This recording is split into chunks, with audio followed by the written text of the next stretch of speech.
But hey, so as we're kind of diving in our text this morning, we've been walking through 1 Samuel, and we've been doing that for a little bit now. And as the series is getting ready to come to an end, we're looking at David's life. And as we were looking at David's life, it's one of those things where, as you consider where he is at in his story, he's made a lot of mistakes to get to where he is. And if you really were to just zoom out and consider David in this moment, I think he would realize something that all of us are aware of too. And it's that God is often better to us than we realize. And sometimes we have these moments where we discover, we're like, man, I didn't realize how great it was. Like my family went on a 36-hour vacation to Kansas City this weekend, and I was really excited because I get the house to myself for like 36 hours, which means like I can watch what I want to watch for 36 hours. And I don't know, probably about like 12 hours in, I was like, man, I just miss those people. And then, I remember when they got home, and my little girl gets out of the van and runs and gives me a hug. And it's like in those moments where I'm like, man, I am so blessed to get to be part of this crew of people. And I think that all of us probably have things like that in our life where we zoom out and we're like, man, that's really cool. And then sometimes the way God is good to us, though, is through us not having to deal with the natural consequences of us being idiots. I don't know if anyone's ever been there, but this is when I was in ninth grade.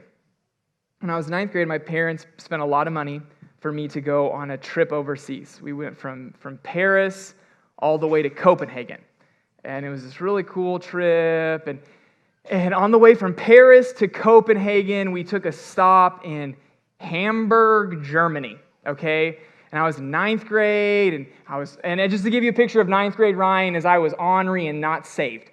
And so in ninth grade, we're in Hamburg, Germany, and me and my 4 friends who were staying in a room without a chaperone, which doesn't make sense to me, we discovered that in Hamburg, Germany, they sell beer in vending machines. And so we're like, everyone's asleep. We're in Hamburg, Germany.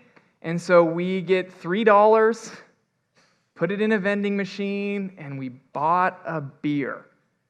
And the 4 of us shared it. We got pretty, just kidding. The 4 of us shared it. And then we had this beer can, and we threw it up in the ceiling. And here's the thing, we were in ninth grade, which means we were idiots. And so because we thought we were really cool, because we drank a beer, we told everyone that we did.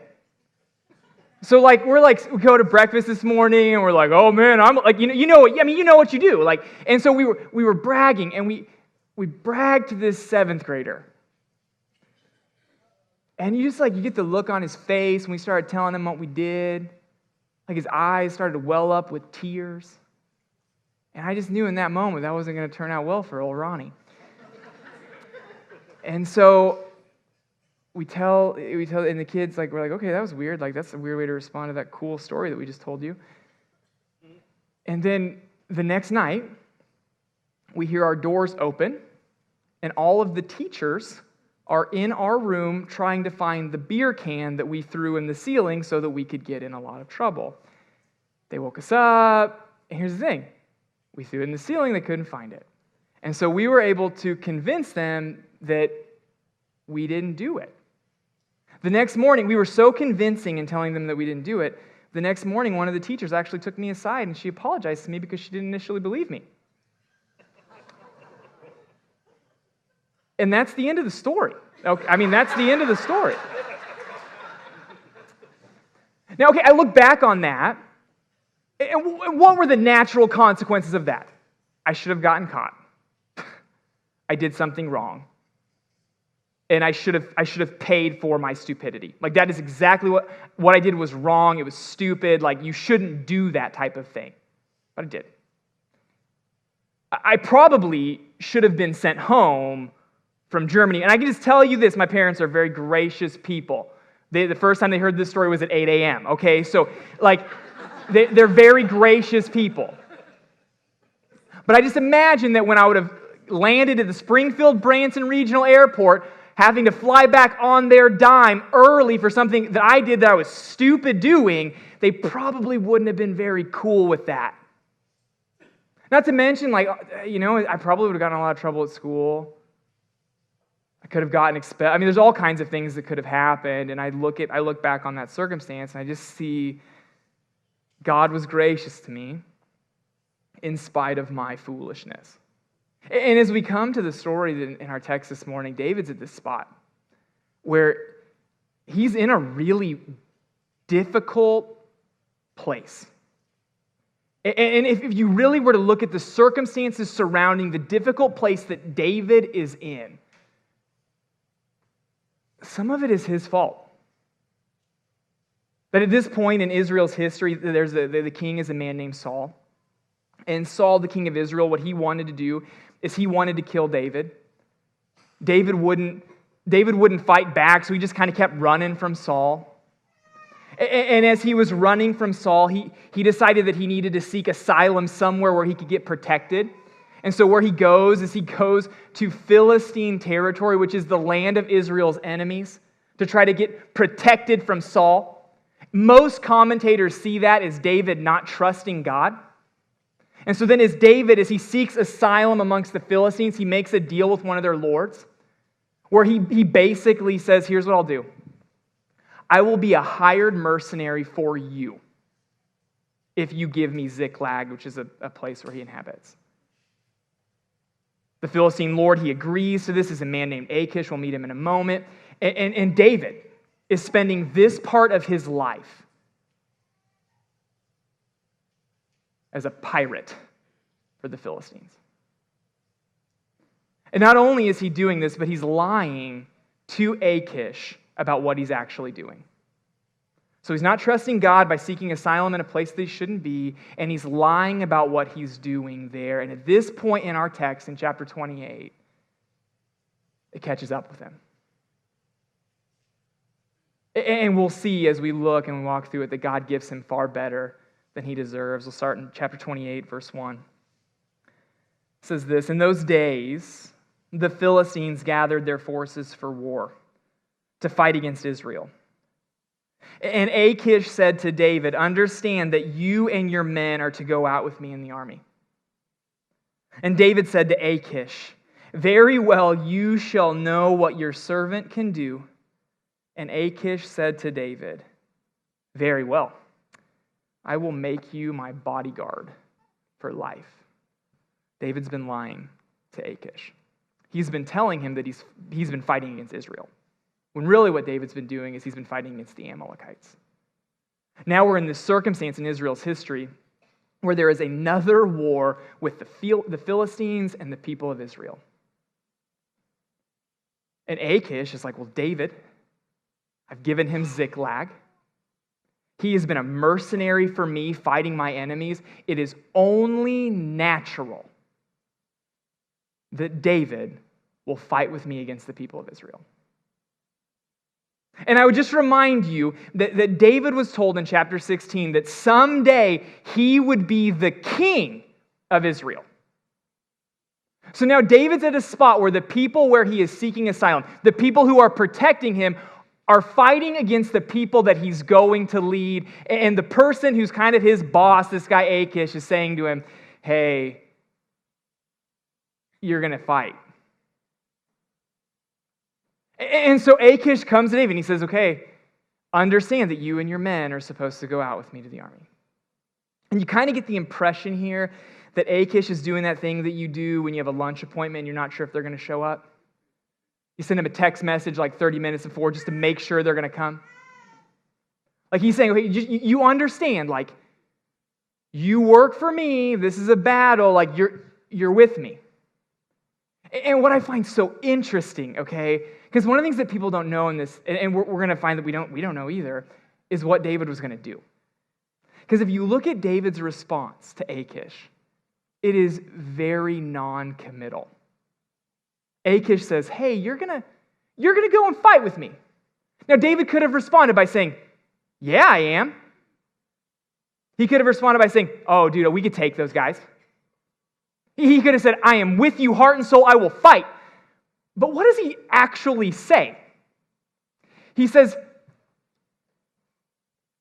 you know what I can do. Like, this is what happens. This is how I respond to my kids when they catch me eating candy and I'm trying to hide it from them. Like, they come up to me and they're like, Dad, what are you eating? And I say, food.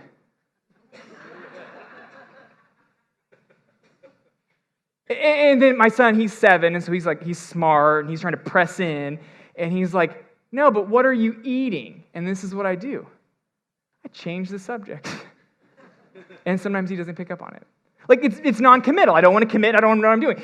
David he's not committing to anything. Achish is like, hey, you're fighting. He's like, yeah, you know what I can do.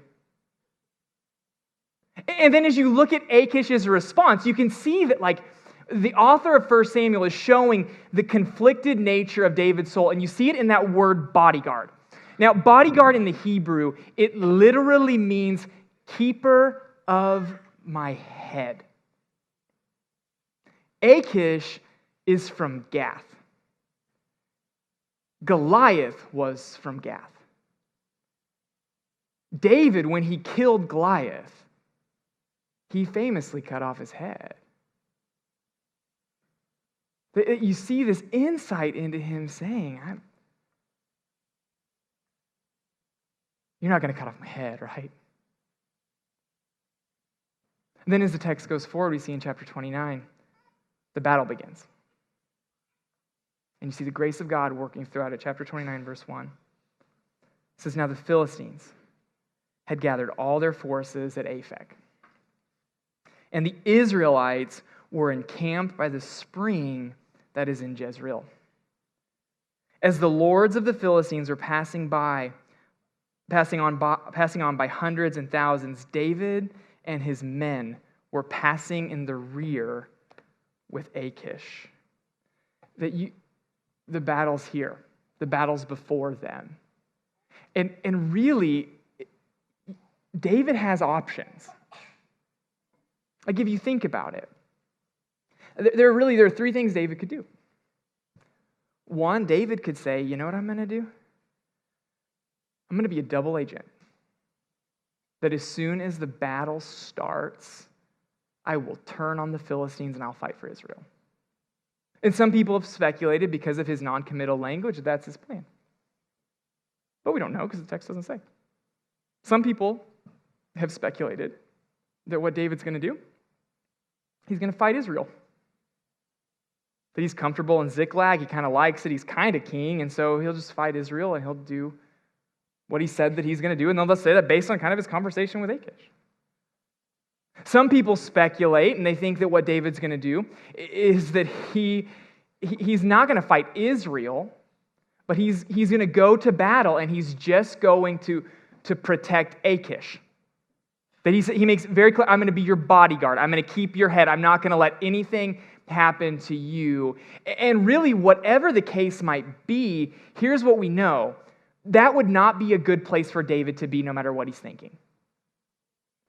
One, we know that David is fiercely committed not to killing Saul. We know that. Because he's had 2 opportunities to kill Saul, and each time David said, nope, not going to do it. If he goes to battle against the Israelites, there is a very good chance that he is going to be in contact with Saul, and if he spared his life, why do we think that this time he would try to kill him? So he's going to be conflicted, though, if he decides to go to battle. Not only do you have this going on, but you've also got the fact that if David were to go and fight, it's not exactly the safest place for him to go. Because David's not really on anyone's side. He's kind of committed to the Philistines. He's kind of committed to Israel. He's kind of an enemy of the Philistines. He's kind of an enemy to Israel. And when you're that guy and people start fighting, you die. You're the first one to go. And it's the grace of God that the Philistine commanders, as they're sitting there and they're like, wait, why is David with them? They're like, maybe it's not a good idea to have a guy who has killed Philistines at our rear. And by the grace of God, they talk to Achish, and this is what they say.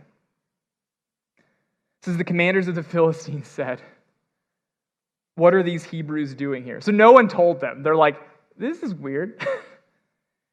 And Achish said to the commanders of the Philistines, is this not David, the servant of Saul, king of Israel, who has been with me now for days and years since he deserted to me, I have found no fault in him to this day. But the commanders of the Philistines were angry with him, and the commanders of the Philistines said to him, send the man back, that he may return to the place of which you've assigned him. He shall not go down with us to battle, lest in the battle he become an adversary to us. For how could this man reconcile himself to his Lord? Would it not be with the heads of the men here?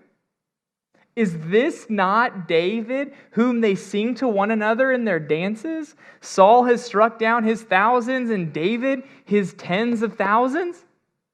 It really makes you wonder how many people know that song, right? Every time, like if this is the third time this song has been mentioned in 1 Samuel, every single time, the result is David not getting what he wants. Like every single time. So he has got to hate that song like you hate songs. And he's here, and you got this guy who wants to fight. And here's what the Philistine lords, the Philistine commanders, they realize something that Achish just cannot see. And it's that David's a pirate. He is basically a pirate. He has been a mercenary fighting, going on raids for years. And here's what Mark Rutland says in his book, David the Great. The most dangerous person to a pirate captain is his crew, because you can never trust your crew if your crew is a bunch of pirates. And Achish is just a pirate captain, and David is one of his pirates. And the commanders see it, and they're like, do you not see how easy it would be for this fool to turn on all of us and make this really difficult for us? And it's so interesting to me because Achish is so blind to the fact that David could turn on them. That if you look at it, he says to them, he says that David has been with me for days and years. Okay, David has been with him for 1 year and 4 months. It's a little bit of an exaggeration for him to try to get what he wants. And even the line that he uses there, he says, I have found no fault in him. Like, who in this room could say that about themselves? He wants it so badly that he's blinded to the fact that it would be very easy for David to turn on him and kill him. But then you see like kind of what they're thinking, okay? And remember, a bodyguard, literally in the Hebrew, is a keeper of the head. What are the men concerned about? What are the lords concerned about? They're concerned about David cutting off their heads. In the song, Saul has slain his thousands, David his tens of thousands.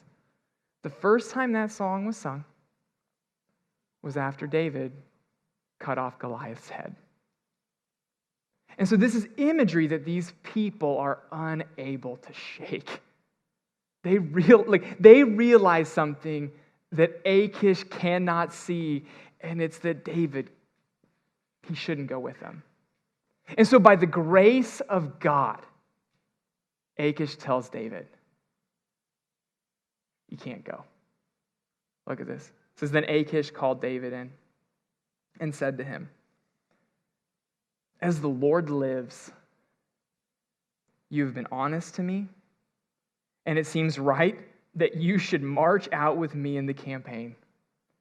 For I have found nothing wrong in you from the day of your coming to me to this day. Again, who can you say that about? He says, nevertheless, the lords do not approve of you. So go back now and go peaceably, that you may not displease the lords of the Philistines. And David said to Achish, but what have I done? What have you found in your servant from this day that I entered into your service until now, that I may not go and fight against the enemies of my lord the king?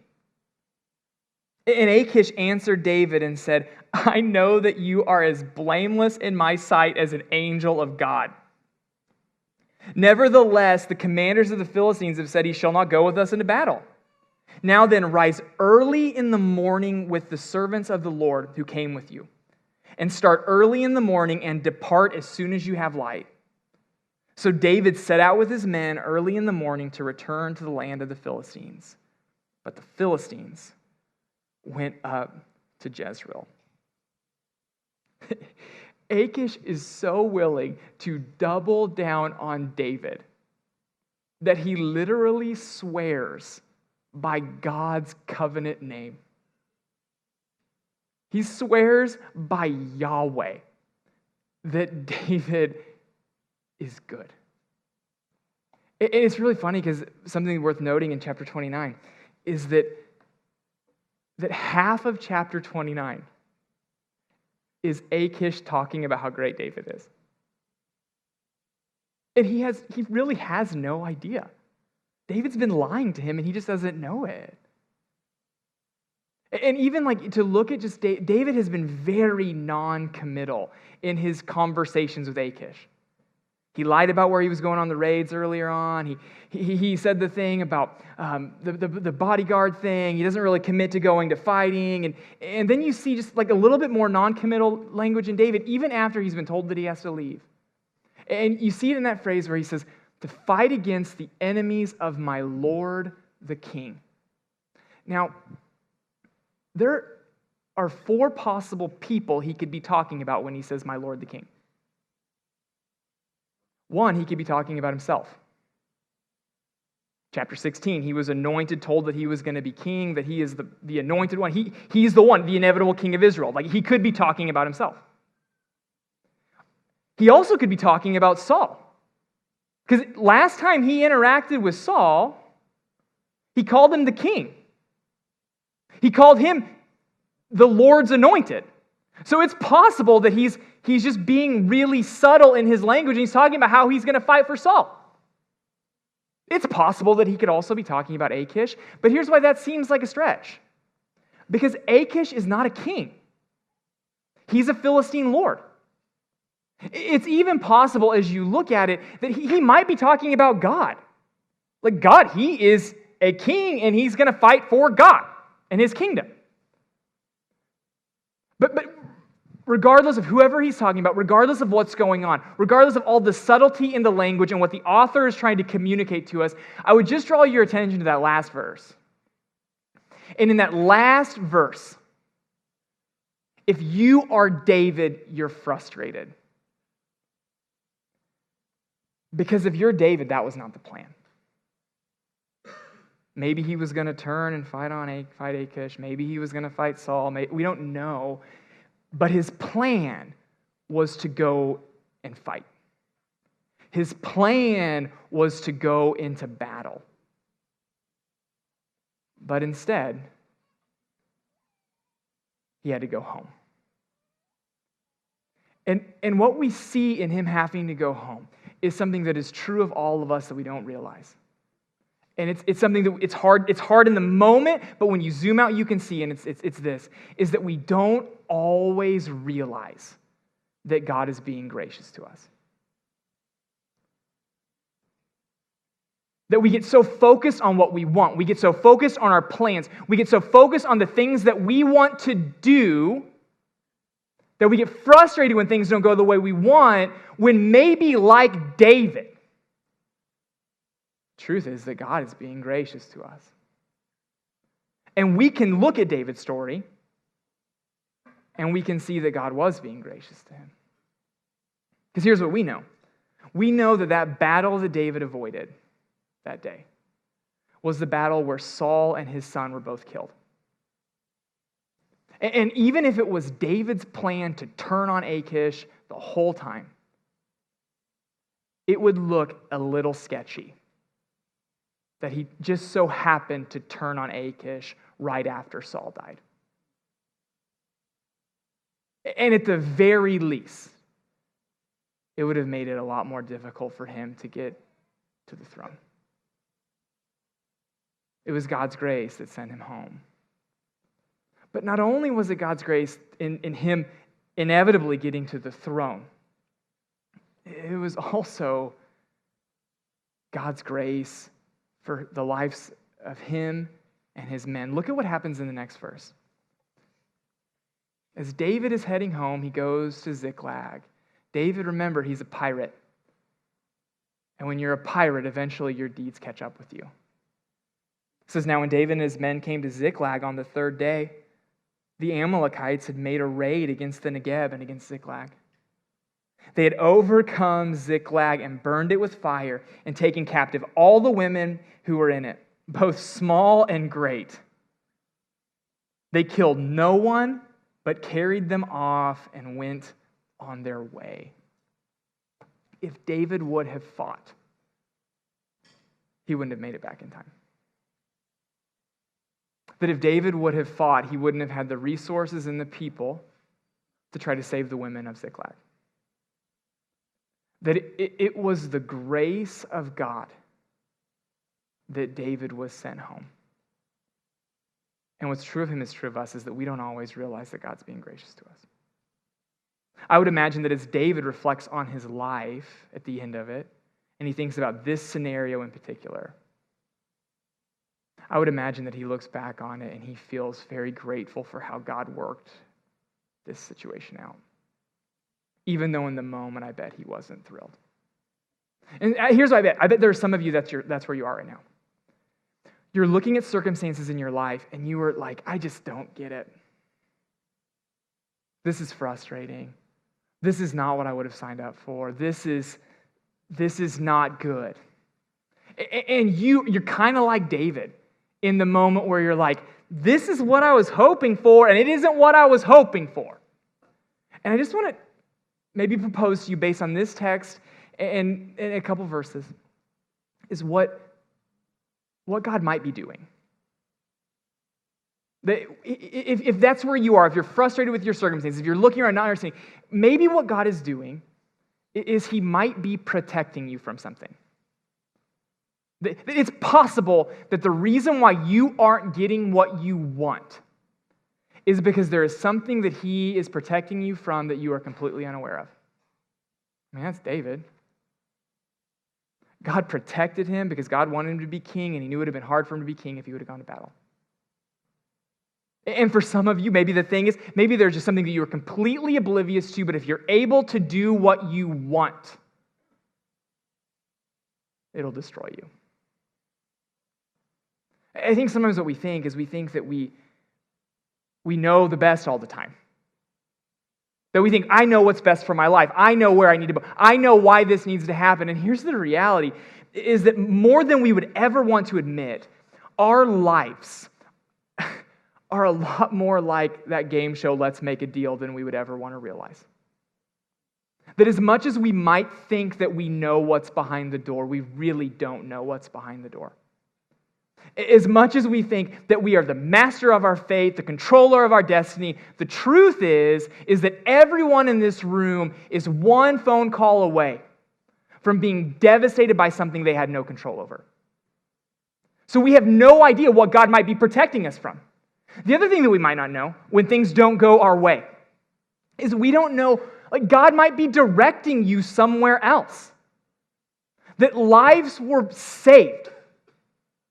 That women were saved, that families were still kept intact because David was able to go home. And sometimes that's what God is doing, is he says no so that we can go where we need to go. That what we think is we think that when things aren't going our ways, what we're thinking is we're thinking, well, God has quit paying attention. That God, he doesn't care anymore. That he's probably mad at me about something I don't know about. When Sometimes what he's just doing is he's directing our steps in another direction. My favorite psalm is Psalm 121. And it says this, and I remind myself of it every time I think that God isn't paying attention to me. It says this, it says, "He who keeps you will not slumber. Behold, he who keeps Israel will neither slumber nor sleep." It feels sometimes like God is inactive. It feels sometimes like God isn't engaged. It's going to feel sometimes where you just don't know what's going on, but here's what we can know, is we can know that he watches and he directs. He'll take us where we need to go. Now, I say that, and here's what I realize. Some of you might be looking at a circumstance, and you're like, I don't see the Ziklag comparison in my life. You're looking at a circumstance, and you're like, man, it has been like 10 years or more, and I have I can tell you it doesn't make sense. I can tell you that what I'm facing, that there isn't a one-to-one where this is good. And to you, if that's where you are, here's what I can speak confidently, and I can tell you what God is doing. He is shaping you. He's shaping you. The unfortunate reality for us at this moment in time is that the only happy ending that any of us are guaranteed is heaven. There are going to be things in this life that don't work themselves out. There are going to be circumstances that come before us where it doesn't make sense. There are going to be things in our life where we're going to scratch our head and we're going to say, that doesn't make sense. I don't understand what God is doing. I don't understand how God's going to make that good.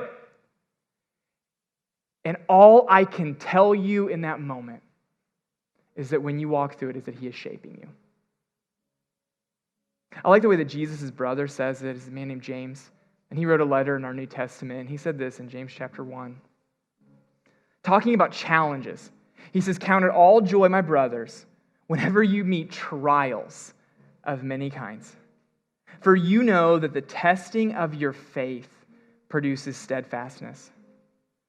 And let steadfastness have its full effect, that you may be perfect and complete, not lacking anything." He's shaping you. Now, you might look at your circumstance and you say, that just doesn't seem fair. That just doesn't seem right. Why? And I would just say, before you get all upset, Jesus was shaped too. The cross wasn't easy for him. That God didn't spare him the suffering of the cross. And so if he didn't spare him, his own son, the suffering of the cross, I don't know why we would think that our circumstance would be any different. And if God didn't spare him, but he let him suffer and he still loved him, then we can know that in the midst of our suffering, he loves us too. That suffering, that challenges, that it doesn't mean anything about how God feels about you. That if you want to know how God feels about you, then you look to the cross. And when you look to the cross, you see his son. And that's how we know that we're loved. And that's how we know that as long as our faith remains in him, that someday we will have that happy ending. Would you pray with me this morning? Heavenly Father, we love you, and we thank you for your grace. God, we thank you that your word is powerful. We thank you, God, that you shape us. God, that you would be so interested in our lives that you would make us into who you want us to be. And so, God, I just pray for all of us in this room, with all the different places that we might be, with all the different circumstances that might be before us. God, I pray that in your grace, that you would help us. God, that if you're directing us somewhere else, if you're protecting us from something we don't know, help us see it. Help us know that. And God, if you're just simply shaping us, if you're just simply making us into the person that you want us to be, God, give us strength to endure. God, give us strength to fight. Help us to fix our eyes upon Jesus, the one who endured it all for the joy set before him. And God, as I pray this morning, I also just can't help but pray, maybe there's someone here who doesn't know you. They don't have a relationship with you, God. And I just pray that by the power of your Spirit, that in this moment you would make them aware of that. God, that you would make them aware of their need for salvation, that maybe they're in a circumstance that seems so dark and challenging and they don't have any hope. God, I pray that you would show them that you will give them hope if they put their faith in you. God, I pray that you would help us to trust you. Jesus, it's in your name we pray. Amen. Amen. Love you guys. Thank you for watching us on YouTube today. We hope that the content that you heard helped you know Jesus better. Also, don't forget to click subscribe and to click the bell icon so that you'll get notified every time our channel drops a new video. If you would like to partner with us in what God is doing here at New Life, there are 3 ways that you can give. You can give by mailing a check to the church, you can give by going to giving.nlspringfield.com, or you can text 84321 with the amount that you'd like to give. And if you would like to connect with us in any other way, you can visit us at nlspringfield.com, click on the Connect tab, and we will get back to you as soon as we can. See you next week.